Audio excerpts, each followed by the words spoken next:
All right. Well, good evening, everybody.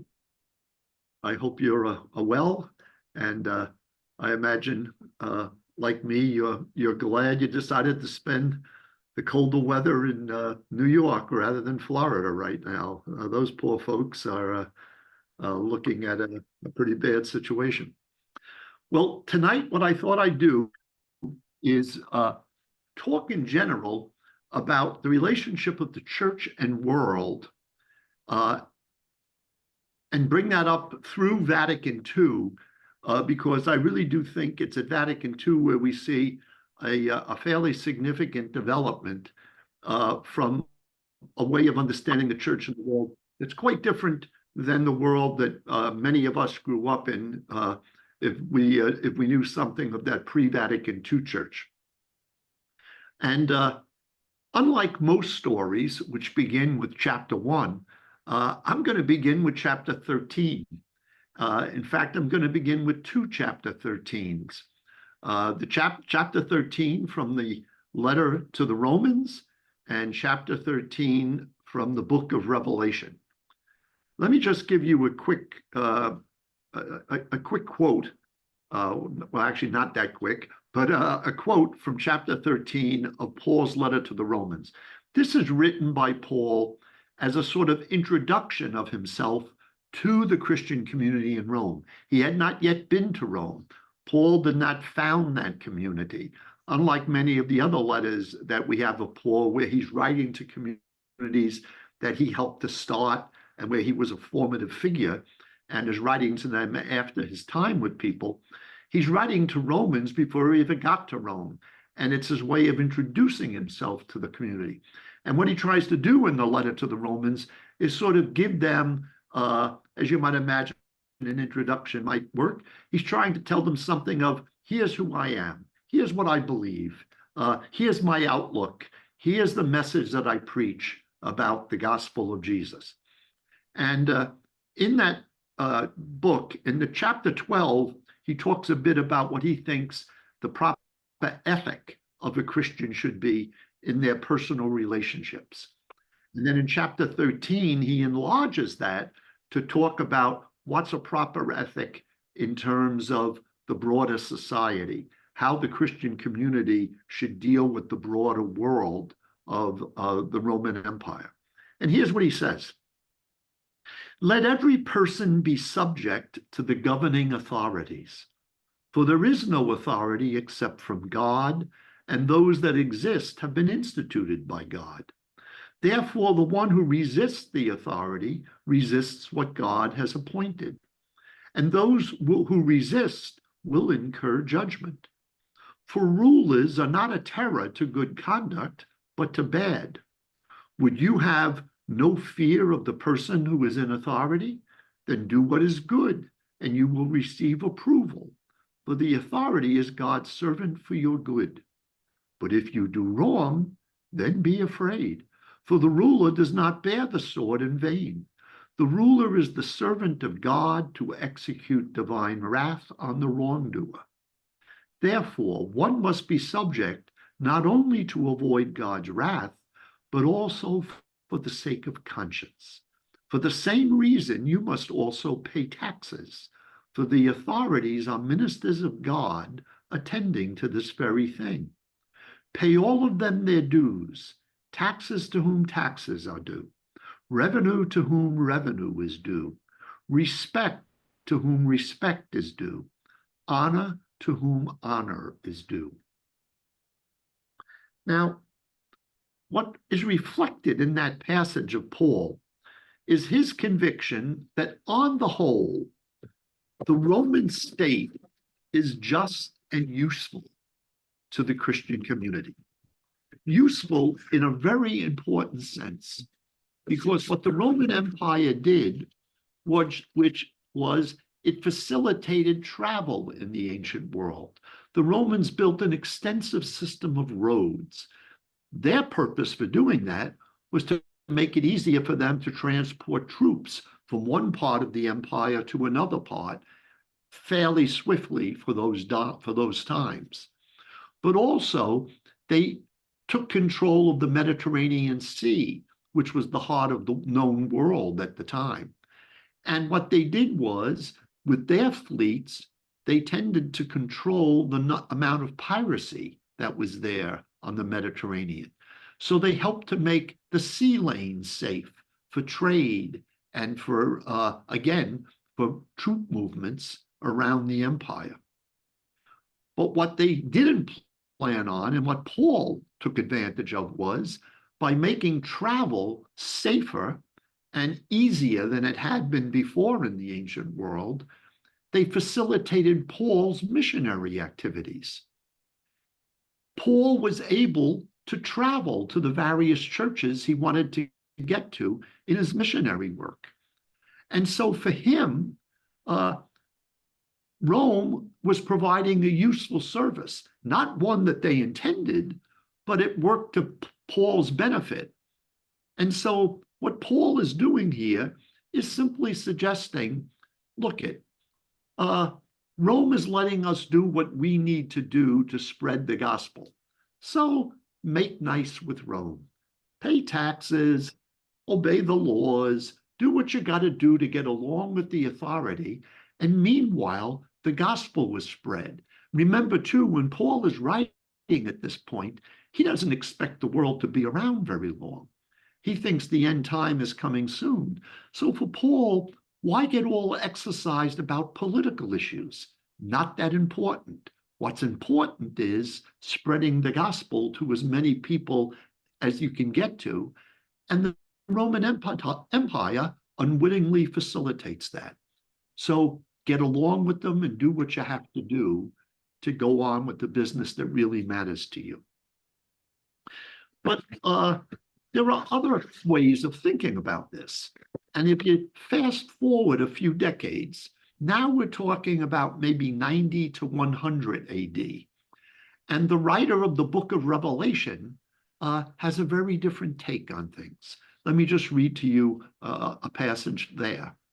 The writer says, I saw a beast rising out of the sea with 10 horns and 7 heads, with 10 diadems upon its horns and blasphemous names upon its heads. And the beast that I saw was like a leopard, its feet were like a bear's, its mouth was like a lion's mouth. And to it the dragon gave his power and his throne and his great authority. One of its heads seemed to have a mortal wound, but its mortal wound was healed, and the whole earth followed the beast with wonder. People worshiped the dragon, for he had given his authority to the beast, and they worshiped the beast, saying, who is like the beast? Who can fight against it? And the beast was given a mouth uttering haughty and blasphemous words, and it was allowed to exercise its authority for 42 months. Also, it was allowed to make war on the saints and to conquer them. And authority was given it over every tribe, people, and tongue and nation, and all who dwell on earth will worship it. If anyone has an ear, let them hear. If anyone is to be taken into captivity you go. If anyone slays with the sword you will be slain. Here is a call for endurance and the patient faith of the saints. Now, we could spend a long time decoding all the symbolic language in there. That's not the thing to get tied up with. The point is, very quickly, the beast is the Roman Empire. The point about the many heads and the horns and stuff, that's all referring to various emperors who've already come through the empire. But the beast is the empire. And who is the dragon who gives the beast its power? Satan. Because what's happening now in 90 and 100 is no longer is the Roman Empire a somewhat, I wouldn't say benign, but in Paul's time, it wasn't the big stumbling block that now it is 40 or 50 years later, because now Rome is actively persecuting the Christian church. Now Rome is going after Christians. And that's the whole point about the beast utters blasphemies and the beast wields the sword and this sort of thing. And the writer of Revelation is realistic. Although the beast is a terrible thing, it's slaughtering Christians. If the beast comes after you to arrest you, you're going to get arrested. And if you try and take up the sword to rebel against the beast, you're going to get slain. Because make no mistake about it, the beast may be terrible and morally evil in the eyes of the writer of Revelation, but the writer of Revelation realizes the Christian community is a small, not very powerful group of people. And we're talking about the Roman Empire. At this period of time, it's the Roman Empire under Nero. And basically, what the writer of Revelation is saying is, if you try and rebel and take on the Roman Empire, you're going to get slain, not the Romans. And that's why what the writer counsels is patient endurance and put up with suffering, because that's the likely outcome of what's going to happen with how the empire treats the church. So my point is, very early in the life of the church, you see already a kind of classic tension. How are we as church, as a community of believers, how are we to interact with this wider society? Paul is not writing a philosophical text. He's not asking the question, how do Christians relate to politics in the abstract? He's dealing with a specific political situation, how he in his work interacts with Rome. And on balance, he thinks Rome allows him to get more done than if Rome wasn't there. And so his attitude is very practical. Rome lets us do what we think is important, and Rome thinks taxes and revenue and obedience is important, so feed them. Give them what they want so we can pursue our agenda, spreading the gospel. We have to kind of move on, Ken. Thank you. By the time the writer of Revelation is writing, however, it's a different story. Now, Rome is not a relatively benign presence, but Rome is actively working against the church. And so now what the writer says is, it's a tool of Satan. Oppose it, condemn it. You can say nasty things about it, but don't fool yourself. You can't overthrow it. You can't rebel against it politically. It's too powerful. So just know your lot in life is to suffer and endure. So what you see here, two very different takes on the role of the church in its relationship with the world, depending upon how the world interacts with the church. You get two different takes on it. Skip a few more decades to the Roman jurist Tertullian. Tertullian is living in the late 100s, early 200s. And in some of his writing, he poses this question, a famous quote of his. What does Athens have to say to Jerusalem? And his answer to that is nothing. What he means by Athens, of course, is the great heritage of Greek and later Roman philosophy and culture. Jerusalem standing as the symbol of the church. And his point is, what do all those Greek philosophers, Socrates, Aristotle, Plato, Latin thinkers, Cicero, Seneca, Marcus Aurelius, what do these people have to teach us? Not a thing. What the world thinks is important, Christians can brush it aside. Jerusalem has its own grasp and insight into truth. We don't need the wisdom of the Greeks and Romans. Just slightly after Tertullian, also the late 100s, early 200s, another scholar, Tertullian was in northern Africa, in the country that today we think of as Tunisia. Another writer, Clement of Alexandria, is writing in what the land that we think of as Egypt today. And Clement was a great Christian scholar and teacher.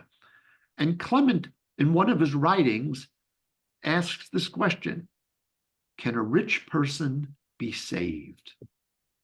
Can a rich person be saved?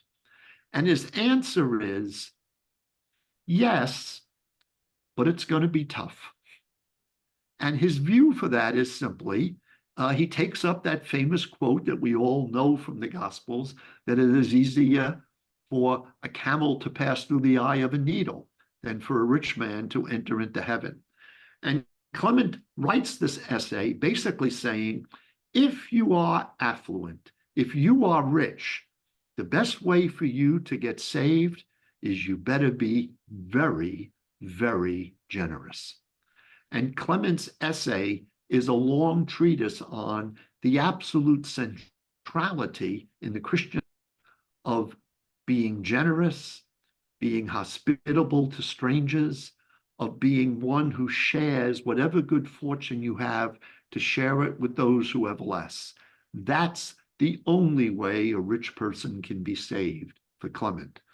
So here too, you get two views about how the church interacts with the wider world that it's part of. Can Christians engage in business? Can Christians make money? Can they hold private property? Clement doesn't say absolutely no, but he says you better be wary about how you deal with these material goods. Tertullian takes a much stronger view. Tertullian is, we should have nothing to do with the culture of Greece and Rome, right? We have our own way of doing our business. Writing several centuries later, Augustine, in his famous book, The City of God, asks, what's the relationship of the earthly city to the city of God?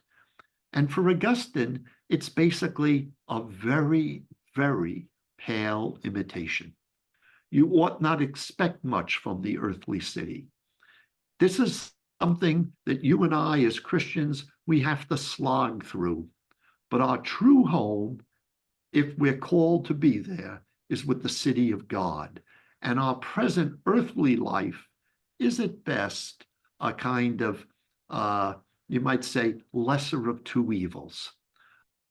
There are some things that are worthwhile in the earthly city, but let's not make too much of them, because what really matters is your standing in the city of God.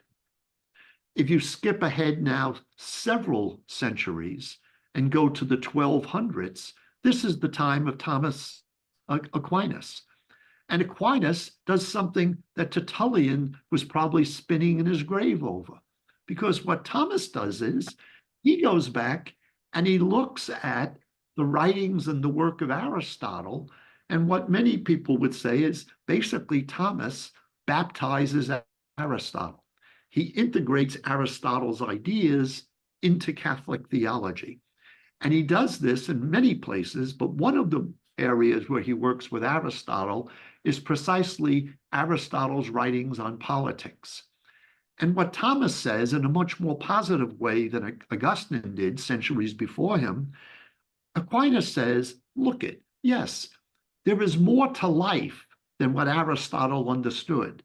Aristotle thought the be-all and end-all of life was to live a life fully engaged in the city-state like Athens, to be a good citizen of a just society. That's the best you can hope for. Aquinas says that's true as far as it goes. But we know as Christians, it goes further than that. That is our natural end, our end as earthly beings. But Aquinas says Christians know we have a second end or goal. That's what I mean by that word telos on the slide. That's the Greek word for end or goal. Aquinas says there's a supernatural telos or goal that Christians have, and that is life with God. And what he does is, unlike Augustine, who sort of is constantly comparing the earthly life to eternal life and saying, look how it comes up short, look how unworthy it is, look how unsatisfying it is. Aquinas says, yes, we have a final goal that far surpasses our natural end here on earth, but that doesn't mean we should belittle or diminish the importance of our natural end. For Aquinas, both need to be valued, but just have them in the proper priority. So Aquinas takes a much more benign view of life in the earthly city and says it's good that we're citizens. It's good that we strive for justice in this world, even though it's not the be all and end all of life. It still is a worthy goal and ambition to be a just person in a just society. So now we can go to the next slide, Dave. Okay. Out of this, I think you can sort of tease out different ways in which the church has modeled how it should operate in society within the wider world. For the most part, in the life of the early church, there was a kind of sectarian view. The church was to be this kind of walled-off garden within the wider world. Some people were more willing to interact with the wider world. Some wanted to shun it entirely. But no one thought that that wider world counted halfway as much as life within the nice garden of the church. And so the real concern was for the church to be the church and not worry too much about what's going on in the wider world. Don't overinvest in the life of this world, because it's all passing anyway. What really matters is use this life as preparation for the life to come. When one gets into the world, though, of someone like Aquinas in the Middle Ages, now, as you know from your history, by this point, the church is the dominant institution in the medieval world. The church not only has spiritual concerns, but the church is the largest landowner in Europe. The church is probably the wealthiest institution. The church exercises fairly significant political power in that world. The church exercises a great deal of legal power. It has control over most of the institutions of education. The church is omnipresent in the medieval world. You couldn't be in the world and not be in relationship with the church. And so now when people think about what's the relationship of church and world, it's very difficult to think of them apart from one another. They are so inextricably bound together in so many ways. And so medieval thinkers give a fair amount of thought to how should the church run society? Because for all intents and purposes, it's the dominant institution in the society. And so it takes on a lot of responsibility for the well-being of society. A few centuries after that, of course, the church undergoes the trauma of the great Protestant Reformation. Now, the unity of the church is broken. The church is no longer a single institution, but now you have a variety of churches and a variety of people claiming to be Christian who are as much at odds with each other as they are with non-believers. And so what you begin to find, and we still see the remnants of this today, is eventually the way this gets solved in the 16 and 1700s is the formula of the faith of the prince is the faith of the people. That is, whatever the ruler of the land happened to believe in tends to become the official religion of the region. If you had a Catholic monarch, you wound up with a Catholic state. If you had a Protestant monarch, you wound up with a Protestant state. And if you weren't part of the dominant church of the region, there often were penalties, sometimes outright persecution of other Christians, but also commonly not so much outright persecution, but there'd be a glass ceiling. You couldn't rise beyond a certain level within the political structure if you weren't of the same faith as the monarch. Or perhaps sometimes there were penalties for not being of the same faith as the monarch. You may have had to pay more taxes. You may not have been allowed to have certain legal rights that believers of the majority religion held. And so what evolves from this is a world that many of us know. If you go to Italy, practically everybody, at least in name, claims to be Catholic. Also frequently true in places like Spain or Portugal or Poland or Austria. There were many states that, because there was a Catholic monarch, the people were predominantly Catholic. And you go to other parts of Europe where the monarch became a Lutheran or a Calvinist. And so you go up to Scandinavia, and in Norway, Denmark, uh, Sweden, in places like this, the dominant church is Lutheran because the monarch was Lutheran. In Switzerland, it's Calvinism. And so what you get is you get a kind of cultural Catholicism. If you are part of a given nation state culture, you are pretty much could be predicted as to what your religious belonging is.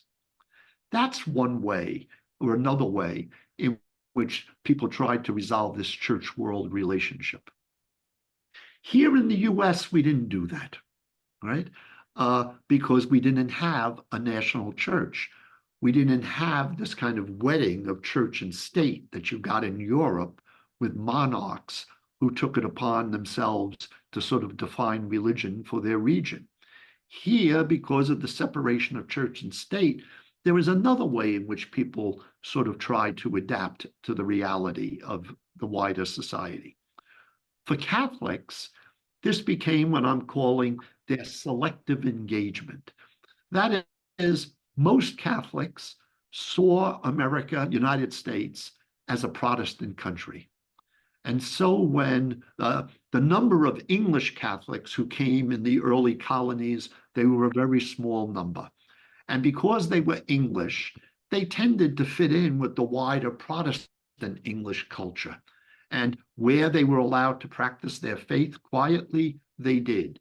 Where they encountered some persecution or they encountered resistance, the English Catholics tended to leave those areas.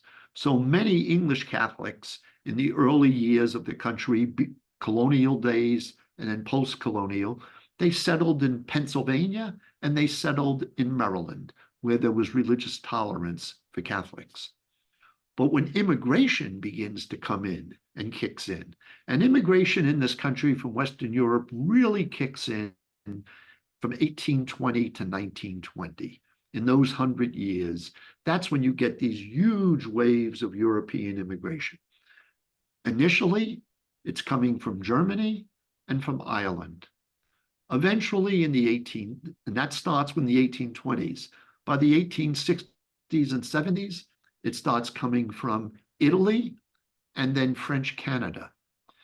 And then after that, you start getting immigration from Eastern Europe, from Poland, Hungary, and other areas.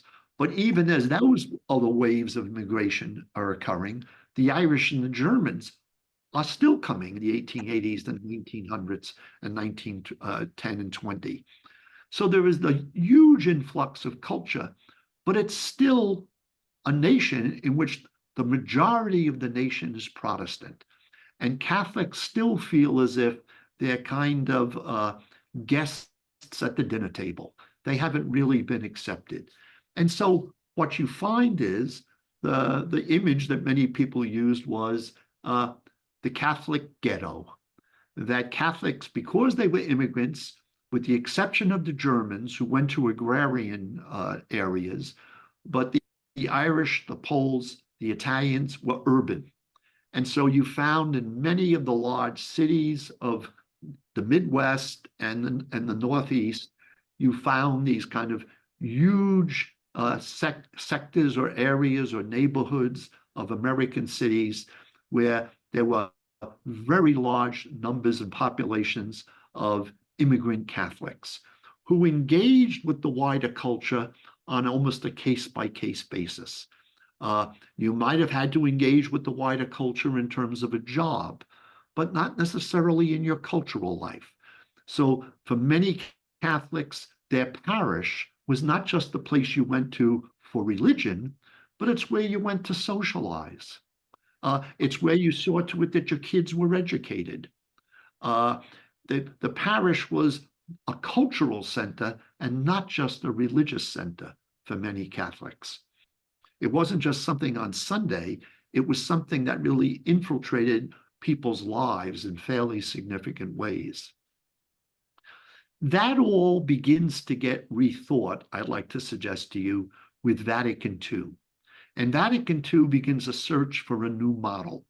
And the reason they do that is what I have there is a phrase that got coined in Europe. It's not a genuine word in English, but we invented this word to try and capture what was the discussion was about.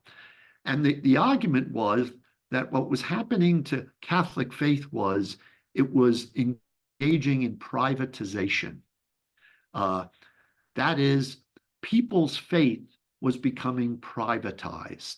Religion was about personal morality. Maybe to some extent it was about interpersonal morality, but it wasn't about social morality. That was not something that Catholics really engaged. And so privatization is different than secularization. Secularization sometimes gets a bad rap, and people talk about it as, oh, we're a secular culture, and this is a terrible thing. I think most people who think about this, including most Catholic thinkers, consider secularization on balance to be a very good thing. What's meant by secularization, properly understood, is that various realms of life that once were dominated by religion, like in the medieval era, gradually come out from under the control or the dominion of religion and follow their own ethos. So no one today thinks that the churches should be running the economy. No one thinks that the churches should be in charge of the legal system. All right? These are experiences of secularization, that various other realms of life have a legitimate freedom and autonomy from religious control, right? So secularization is not the bogeyman that Catholics should fear. But what Vatican II went after was what they saw as the real problem, and that is that Catholics were developing a view of morality that was privatized. It was we did not bring our values and our beliefs into the wider society. It was all about sexual morality. It was all about marital relationships. It was all about personal moral values and beliefs. But that didn't get translated into what we did in the workplace, what we did in the voting booth, what we did in our neighborhoods, or in other institutions of the society. Dave, if we can go to the next. So what I'd like to do now is just spend the rest of our time talking about how does Vatican II then try to lay out a theoretical framework for how we should think about the way the church should engage. That phrase, those words in italics, Gaudium et Spes, that's simply the Latin title for one of the really important documents from Vatican II, which in English was called the Pastoral Constitution on the Church in the Modern World. Bit of a mouthful. The practice often with church documents in Latin is you take the first few words of Latin and you use that as the title. Gaudium et Spes means joy and hope. And the document began with the joy and hope, the sufferings and pain of the people of this world are the joys and hopes, sufferings and pains of the disciples of Christ. And that's how this document begins. And so it took that phrase, joy and hope, Gaudium et Spes. The point being that just with that opening sentence, the gambit is clear. What Vatican II tried to say is there are not these two worlds apart from each other.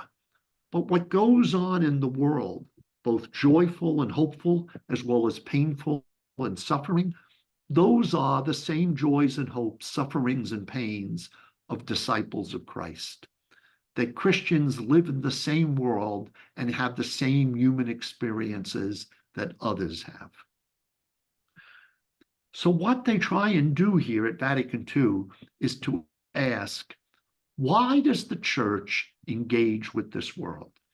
And first they make a claim, and the numbers there are just, this is nothing you need to know about, it's just for myself. These are just paragraph numbers in the document where they make this point. So really don't worry about the numbers that are there.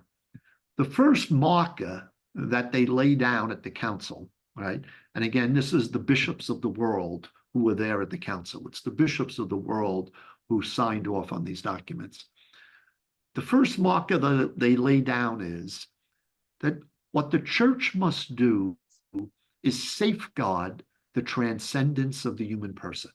That is, the church must remind everyone that the human person is not limited to this world, that we are not just bodies, but we're bodies that have a spirit, and that our spirit goes beyond any material existence, and that the church must always speak to the spiritual lives of people, not just the material lives. But we are embodied spirits. We're not sort of, floating above the events of the world. We're not unaffected by what's going on in the world. We have bodies and we have material existence. And therefore, the church, in safeguarding the transcendence of the person, also must be concerned for protecting the human dignity of that embodied spirit. And we talked about this the very first week. Remember when we talked about the source of human dignity was the belief in the doctrine of creation, that we're made in the image and likeness of God, and the belief in the incarnation, that the fact that Jesus becomes human, the fact that the Son of God enters into human existence and becomes a human being, says something beautiful about the depth and the richness of the human person, that you and I are capable of receiving the divine, that human nature is so transcendent, so open to God's spirit, that God's very self could enter into the human condition. And so they want to make this claim that what this points out is the church must always be concerned for defending the transcendent spirit of the person, but never lose sight of the fact that that transcendent spirit is an embodied spirit, a material being. And so therefore they say the social mission, and what they mean by that is simply the church's engagement with the world. The church's engagement with the world is actually a part of its religious mission, right? We can't successfully preach the gospel if we're telling people that their life and their experiences here on earth don't matter for anything. That's simply not going to speak to people if we tell them, pay no attention to what's going on in the world or what's happening in your life. Just be concerned about your spiritual life, right? That the gospel must also speak to people's joys and hopes, pains and sufferings in this world as well. And so the second point they make here then is, well, if the church has to be concerned with a social mission, it has to be concerned with the world and the state of the world, how does that relate to its religious mission? That is, how do you avoid the church simply becoming one more social service agency? How does it avoid simply becoming a political movement that, says some prayers? How does the church remain a church, even while it says it cares about life in this world? And they do this in kind of four moves, and I lay them out there, as you can see, 4 steps. First of all, they affirm that the basic mission of the church is religious, right? We do not have a political mission, properly so. We do not have an economic mission, right? We have a religious mission. Secondly, what is that religious mission? The religious mission is we are to proclaim the reign of God. That just like our Lord, that Jesus's mission was the proclamation of the reign of God or the kingdom of God. I prefer the word reign. You could use kingdom of God if you prefer that. But that's part of what it means to be religious, that we proclaim God's reign. Or another way of putting it, language they use, is that the church is to be the sacrament of God's reign. Now, you and I, at least most of us, I think, can remember way back in our youth, the Baltimore Catechism. And we remember the definition of a sacrament, I suspect. If I start it, most of you could probably finish it. A sacrament is an outward sign instituted by Christ to give grace. Right?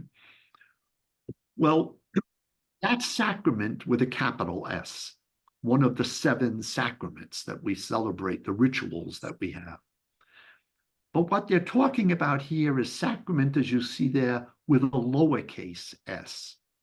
And the point is, the 7 sacraments, capital S, are not the only sacraments in the world, but that in fact, all of creation is created by God. All of creation reflects something of God. The pottery always tells you something about the potter. That you and I, by looking at the created world, can come to some understanding and appreciation of God. So think how for many people, coming to appreciate the beauty of nature is one of the ways in which people can be led to prayer. People can enjoy beautiful music, all right? Think of what an integral part of our worship music is at St. Vincent's. Music and beauty can lead us into prayer and put us in touch with the divine. That there are many things that are really sacraments, all right? Small s. And what they say is the task of the church is to be a small s sacrament of God's reign. That when people look at the community of Christians, they should be able to look at us and see something about us that leads them to contemplate and reflect upon God and God's activity and God's presence in their lives. The third point, that the reign of God must transform all of human existence. The reign of God is not just to touch one small area of life. It's not just meant to be, oh, the reign of God takes place in the sanctuary, or the reign of God takes place in that building on Madison Avenue, right? But what this suggests is that God can be found in the parking lot of St. Vincent's as well as in the building that's St. Vincent's. That God can be found in the marketplace, not just in the sanctuary. That God can be found in our family dining room, as well as at the Eucharistic table. That God's reign is to be seen and found everywhere. God's presence permeates all of creation. There is no aspect of creation that is foreign or divorced from God's grace and presence. And that therefore, God's grace and presence needs to be pointed out, needs to be proclaimed, needs to be held up so that people recognize God at work in the various realms of life. Fourth point, therefore, if you believe in the reign of God and you believe the reign of God is meant to be transforming all of human existence, the bishops of Vatican II say there are 4 very clear social consequences that flow from those convictions. The first one is, no surprise, we should defend human dignity. That wherever we see people's dignity being denied, we should stand up and defend human beings. Why? Because they are made in the image and likeness of God. We ought not allow God's image and likeness to be denigrated or violated anywhere in our world.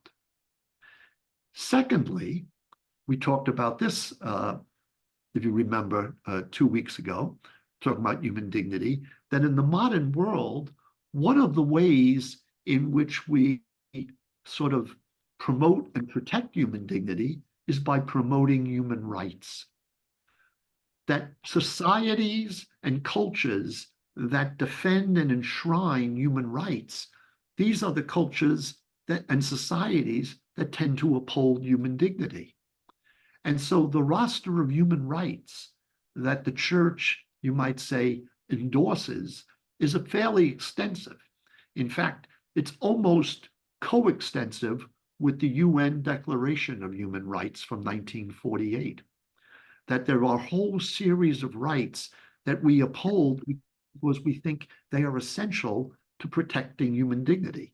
And promoting human dignity is part of what it is to believe in the reign of God, that every human person is created in the image and likeness of God.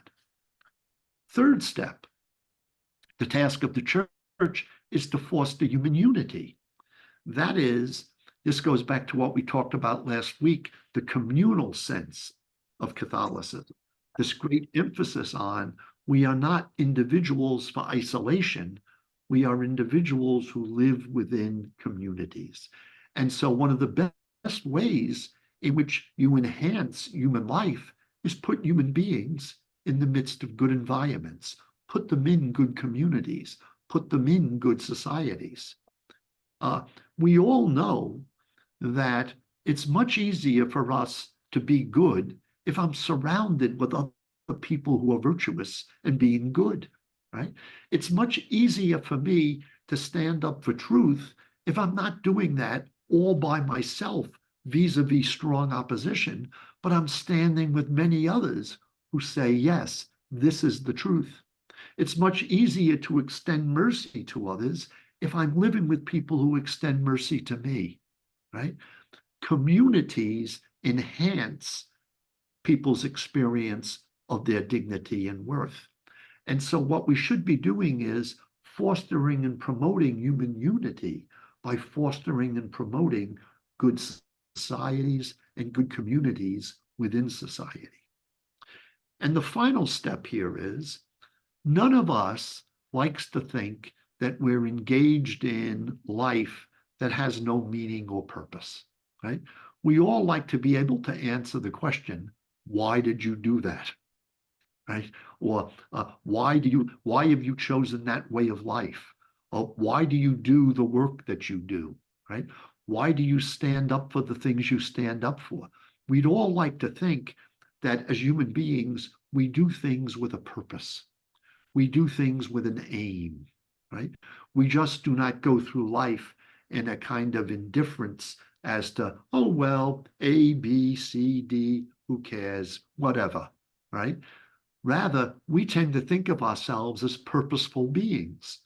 We want to be able to see the meaning in our work, the meaning in the lives that we lead, the meaning in the relationships that we maintain and we sacrifice for, that we care about. Human activity is meant to be purposeful. And so therefore, helping people see the deeper meaning of their lives is also part of proclaiming the reign of God. Dave, can we go to the next slide? Right. Okay. So then, if that's the way the church, or the task of the church, the next question that bishops dealt with, was how should church do this in terms of how should the church conduct itself in the world?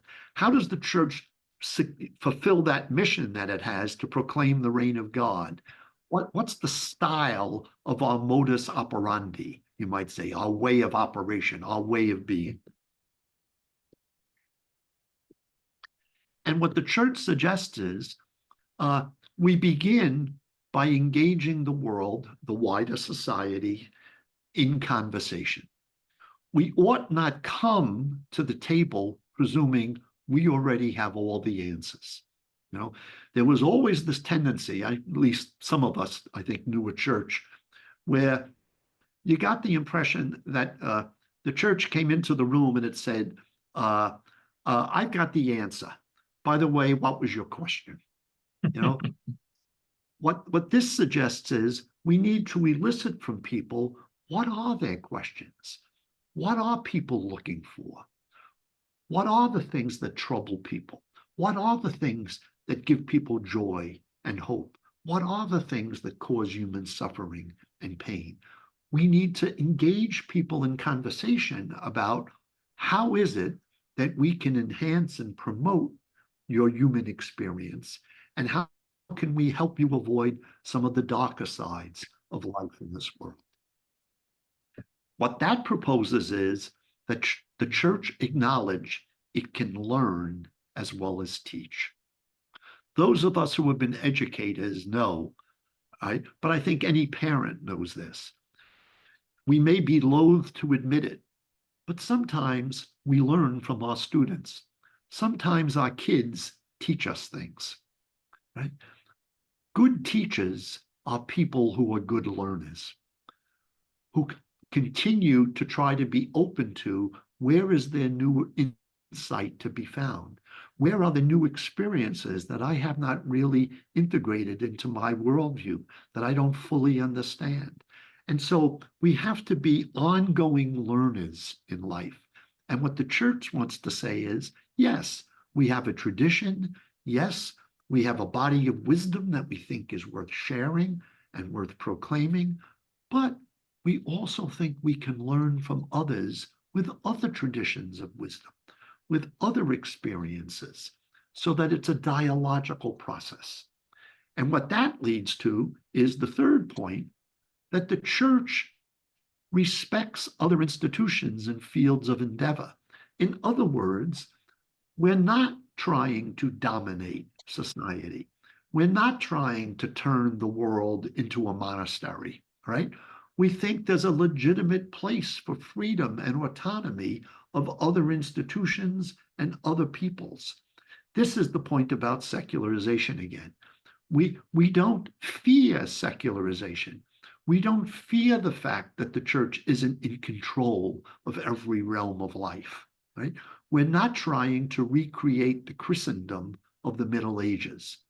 We're trying to be a church that learns from and appreciates the diversity and the pluralism in the world as we know it, in the societies that we live as we know them. That diversity and pluralism are not to be feared, but they provide opportunities whereby our own experience gets expanded, our own way of understanding can be enlarged. And so what that brings to then is, how does the church conduct this dialogue? How does it engage in this conversation with the world? And the first thing that they talk about in the Pastoral Constitution in Gaudium et Spes is this idea of reading the signs of the times. This is actually an expression that John the 23rd used, and that the bishops liked it, and they took from John this phrase and put it into the Pastoral Constitution after John had died. And what John talked about here is reading the signs of the times is not the same as listening to the headlines on CNN or the headlines in the Albany Times-Union. It's not just, well, what's the news today, right? Reading the signs of the times is a process that's rooted in what we said earlier about the presence of the reign of God in the world, okay? The reign of God, another word for the reign of God theologically, is grace, right? It's God's presence in the world. And what reading the signs of the times meant for John was, where do we see God's grace operative in the world in which we live? Where is God's presence being revealed and made manifest in our world? Where do we see signs of forgiveness, signs of love, signs of integrity, signs of peace building, signs of justice? Where is God's grace and presence at work in the world? Where are the people who put God's grace into flesh and blood? That's the task of reading the signs of the times. It's to look for and find Where is God at work in the world? And as we know, sometimes God is a God of surprises, and God is working with groups or with people that many of us would ignore or overlook. And so part of this is really learning to be people who are discerners, who really look beyond surface appearances to say, where is grace breaking through in our world? Where might I find it? That leads to what we might call historical consciousness. And what I mean by that is simply the recognition that truth is not a package that's all wrapped up with a ribbon on it, and they gave it to us 2,000 years ago, and it's here, hold on to it. This is truth. It's yours. We're Catholics. We got it. All right. That view of truth as it's something we own and control, that's the opposite of what I mean by historical consciousness. What this presumes is that God's truth is an ongoing revelation, that we ought not think of truth as, to use an image here, don't think of it as God the sculptor who, chisels away and creates a statue. It's done, it's created, here it is. God did God's work. You've got it.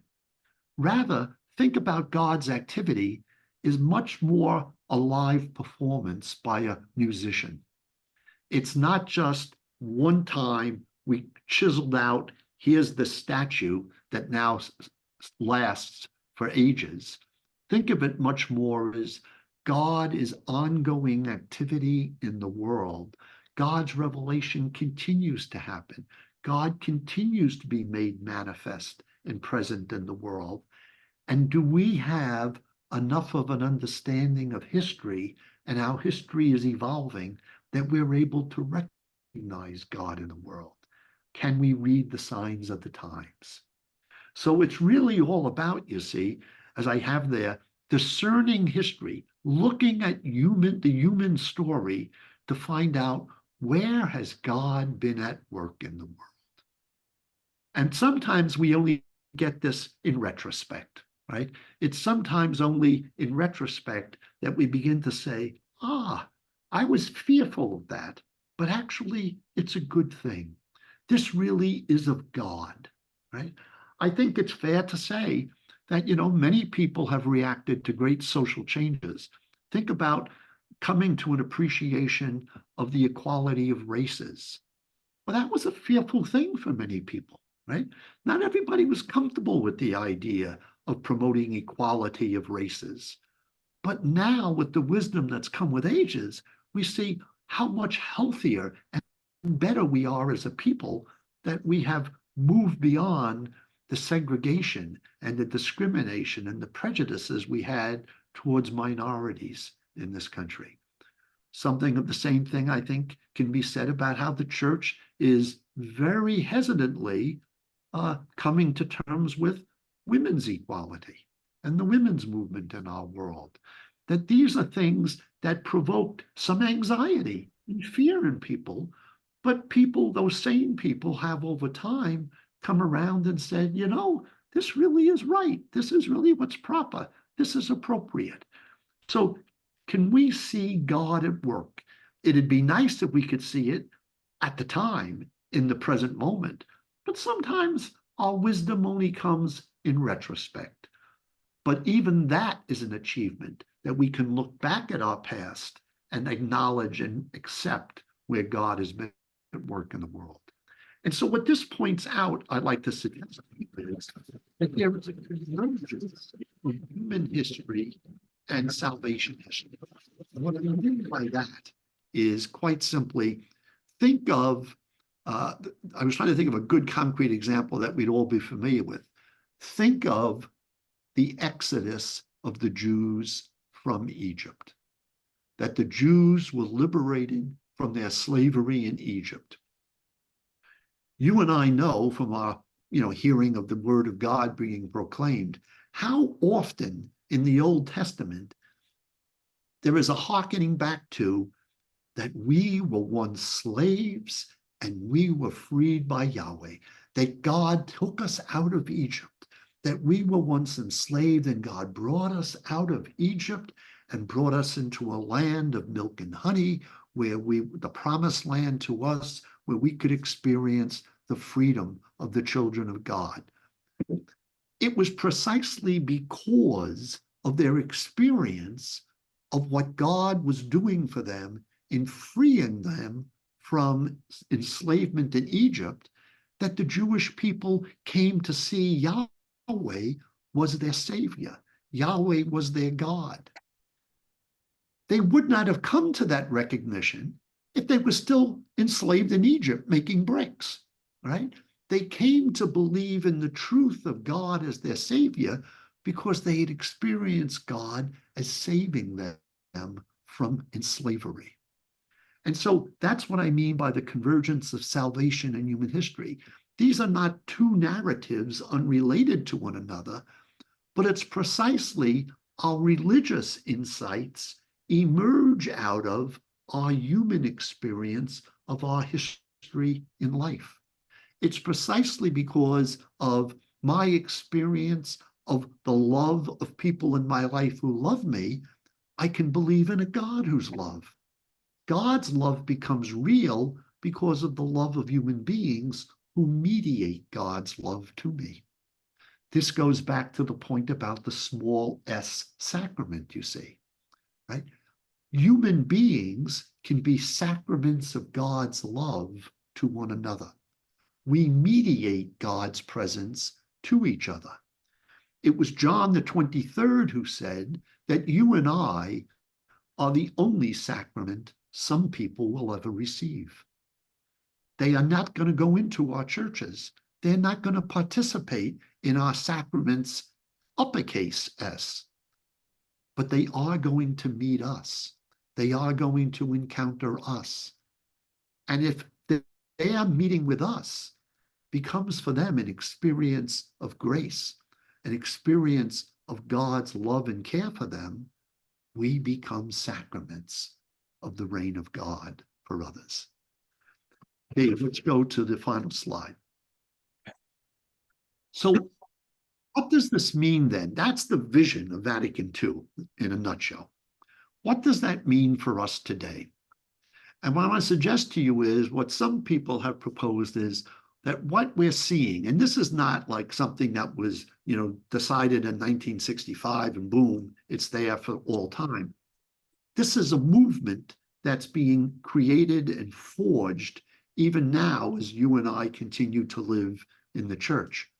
But it's what's beginning to emerge, some would suggest, scholars would suggest, is what some is called in the literature a public church, that the Catholic Church is becoming a public church. Again, what was the evil that they saw? Privatized faith. So now they want the opposite of a privatized faith is a public faith, right? A faith that moves beyond simple individual life out into the wider world. And what's meant by a public church are three things, and this is where I'll stop for tonight. First, a public church assumes some responsibility for the temporal common good. And what's meant there by putting in temporal is it's the common good of life in this world. That the Catholic Church takes on some responsibility for saying, yeah, it matters to us if we live in a more just society rather than a less just one. It matters to us if we live in a society where more people live above the poverty line rather than less. It matters to us if people are treated with dignity in their workplace or in their neighborhoods rather than their dignity being insulted or denigrated. So the church assumes some responsibility for we will try to make this a better society and a better world. The second point, the church acknowledges the autonomy of other actors in public. We want to assume some responsibility for the common good of life together, but we're not saying we're in charge of our life together. We're not saying we want to direct the movie. We're not saying we have to have the loudest voice in the conversation. We're saying other actors and other people of goodwill and other institutions that serve the common good, they all have their rightful place and role too. This is the idea that we can learn from others. We don't just teach others and we just don't control others. There are other groups and societies of people of goodwill. We want to learn from them. We want to, and this is the third point, we will work with others. It doesn't have to be the Catholic show. See, this is the point about going back to in the American Catholic experience, our selective engagement. We wanted to be in charge of things. We wanted Catholic labor unions. We wanted Catholic hospitals.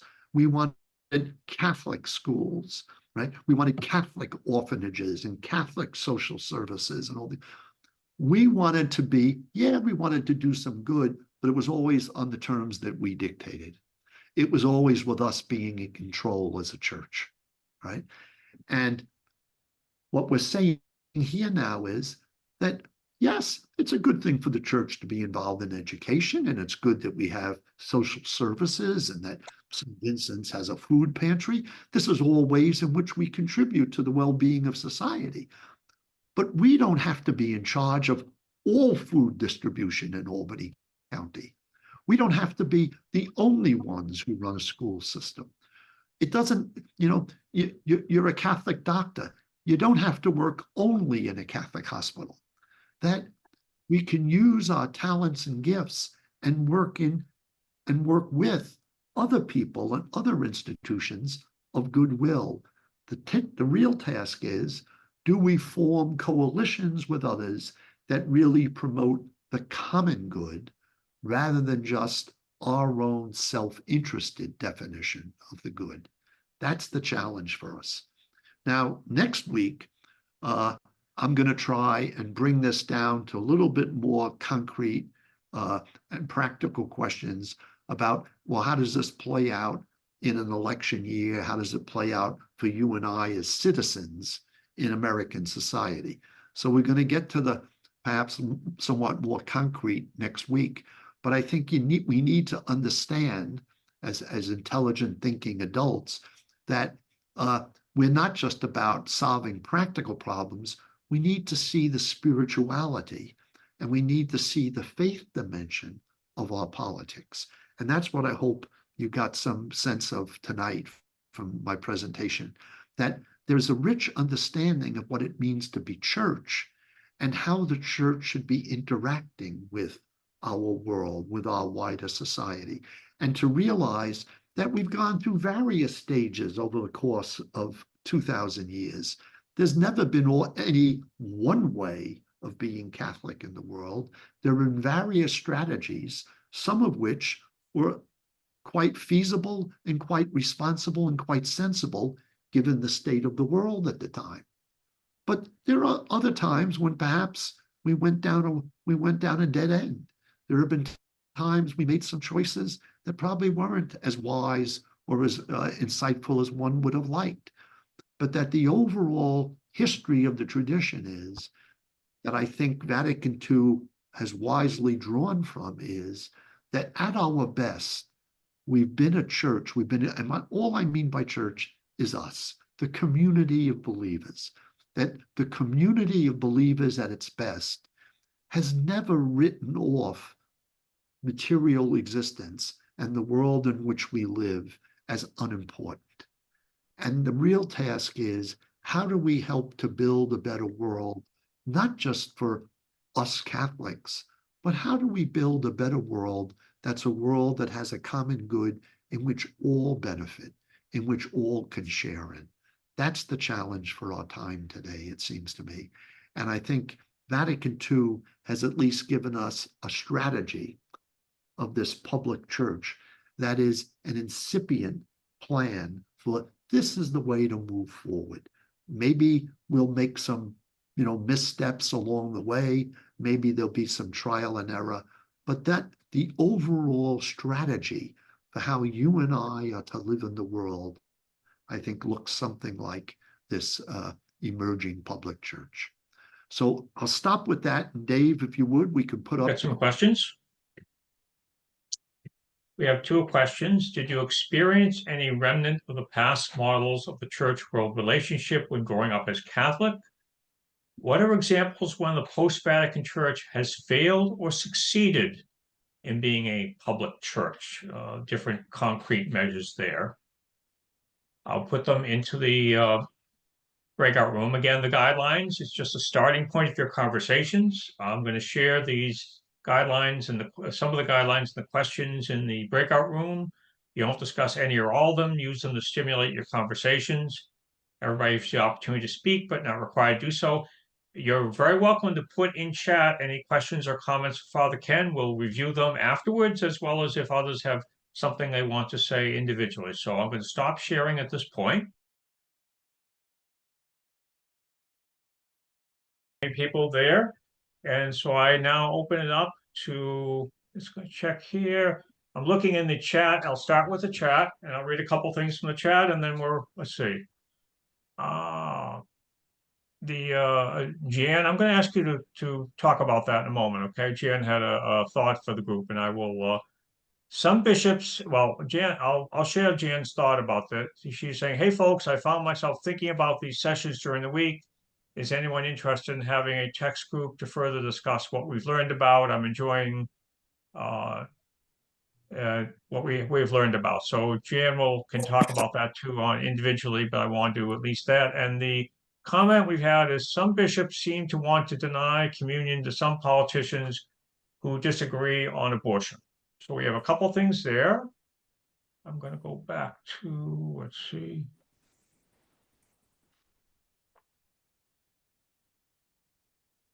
Okay, so any particular thoughts or questions about what you talked about in the group that you'd like to share, or questions for Father Ken? You can just wave your hand. Pat. So in our group, I would say the two themes were, we thought Father Ken's comments were very positive, but not really what we're seeing. And the second thing was, some of us felt that some powerful people in the church would rather have many fewer people, but just more rigid and doctrine-based people. So we kind of felt a little discouraged. Ken, any response? Well, in some ways, actually, Dave and I were talking about some of the same things during when you were in your small groups. Dave and I were having our own little small group discussion about this. Yeah, I mean, I think we have to acknowledge that we are living in, I've heard this metaphor a lot lately. It seems to be one of the new in words to talk about a hinge moment, that we're at a time where things are really turning, or this is a moment where things could turn in a number of different ways. And I do think trying to take some sort of historical perspective on some of this is to recognize that, we are living at a time where I think Vatican II, by my interpretation, for what it's worth, really set off an identity crisis in the Catholic world. It wasn't just that we kept the same image of church and then within it, we changed some things around. I mean, you can go from Latin to English at Mass, but still operate within that same model. You could say, well, there's 5 sacraments instead of 7, doesn't really change the way the model operates. There can be reforms within the paradigm or within the governing model. I think what Vatican II did, and I think you see this with this whole rethinking of the church-world relationship, is Vatican II really tried to change the model of what it meant to be church. That kind of real deep sea change, talking about an institution that is truly global, that's present in all the various cultures around the world, bringing about change in that kind of institution it's never going to happen in one lifetime. You know, it just takes long periods of time for any major institution to change.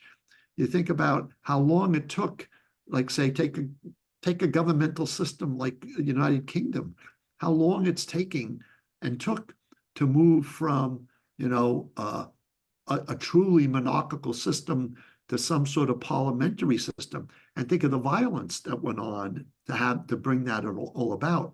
Well, those kinds of things take long periods of time and generations to sort through. I think, for better or for worse, Peg, you and I are living in one of those periods of time. I don't think the dust is going to get settled in our lifetime. I don't have that expectation, you know. I think what we can do is just try and see the changes through and try and keep pushing for the models that we think are life-giving and that really help bring people to deeper faith in the Lord. And so, yeah, there's plenty of reasons to be disappointed or to lose hope. I mean, you know, we could all list our catalog of the 10 stupidest things that the church has done. You know, I mean, my late brother used to always say to me, you know, the church constantly shoots itself in the foot, and then it wonders why no one wants to dance with it. You know? I think there's some real truth in that. You know, but this is you know, sort of the situation we're in. But I do think I could also name 10 signs of real hope that I've experienced in my life in the church. Sure. And so I think it's one of those things where, again, it's the task of discernment, you know, and I think that without denying the grief and the negativity, but I think we also can't lose sight of the joys and the hopes. And I do think that one of the signs of those joy is the process that Vatican II at least tried to initiate. But has it been brought to some sort of final conclusion or resolution? I don't think so. And at this point in my life, I don't expect to see it before they plant me. Other thoughts or comments? Mike, did you want to say something? Well, I would just say, let me see, am I on? Yes. I would just say that I was asking Father Himes, do you feel that this particular time the church has never been more, it seems like there's so resistance to the Pope that, you know, it seems in earlier times that when you say the church, that you knew who the church was, who was speaking, but now you have these solo flyers in this country, especially, who want to push their own agendas aside from the Pope, and some of them don't like the Pope. So I think, has there ever been a time or that like that, or is this something very unique we're going through in this country right now? Well, I don't think it's unique, Mike. I think what makes it unique, what's not unique is this. You got to remember that, think back to what processes of communication were in the ancient world and the medieval world. And then you realize most Catholics really didn't know who the heck the Pope was most of the time. And a Pope, and once they thought a certain Pope existed, that Pope may have been dead by the time, for several years before they got the news, you know? So I think there's always been, you know, confusion about who's in charge, you know, and that's not unique. But what is unique to the present moment is the communications revolution, whereby so many people can find, you know, a microphone and a platform to sort of espouse their views. And we live in this kind of, you know, opinion free-for-all that, you know, exists. But that's not just an issue for the Catholic Church. That's an issue. I mean, I'm enough of a political animal. I mean, I still subscribe to the Washington Post, and I haven't lived in Washington for 20 plus years. I still read the Post every day. You know, and one of the constant laments, as we all know, about the state of Washington is, you know, there used to be years ago you had the Senate Majority Leader and the Speaker of the House. And they were more or less in charge, of what went on in Congress. And now you got this free-for-all with all kinds of Congress people and senators. They raise their own money. They have their own political action communities. They have their own fan base. They have their own means of getting their message out, whether it's on talk radio or internet or websites or whatever. And so, what people who've been around Washington for a long time are constantly complaining about now is this is a Congress where everybody thinks they're the leader. There's just this cacophony of voices, and it's very hard to get anybody singing on the same page. So the crisis of institutions today is way beyond the Catholic Church or way beyond institutional religion. There's all kinds of concerns about what's going on in higher education today. I look at the Chronicle of Higher Education every week. There must be an article every week about the chaos in higher education, about all the different competing agenda that's going on in higher education, and the law and the loss of trust and the loss of admiration for higher education among many Americans today. You could look at this. Look at how young people react to many of the larger corporations in our economy. There's lots of young people don't want to work for big business anymore, don't want to work for big corporations. So I think you could go through a whole laundry list of institutions that are in crisis. And part of the crisis is fed by, I think, just the fact that it's very easy to become a self-appointed leader. It's very easy to find a public forum in which you espouse your views, no matter how wise or foolish those views might be. So, Joanne, I think we got one more. Joanne, you were winding up. No, one more question. No, I think I just had my hand up, but not up. You had said, go ahead. No? Okay. I just, because I know we're getting late. I thought you had something, but that's okay. No, but I think Ruth does. Yeah, I do. Okay. I just want to say what helps me is Richard Rohr, who says the world goes through order, disorder, and reorder. And right now we're in disorder, it seems. And I just know it's going to go to reorder, but I'll probably be dead when it does. But I'll be happy when I'm dead. So, and so will On that note, thank you, Ruth. Right. On that note, we will be gather again next week at 7 o'clock. And I thank you for your time. Yep. Thank you. Thank you. Take care, Bye. guys. Take care. Everybody. I- Good night, everybody.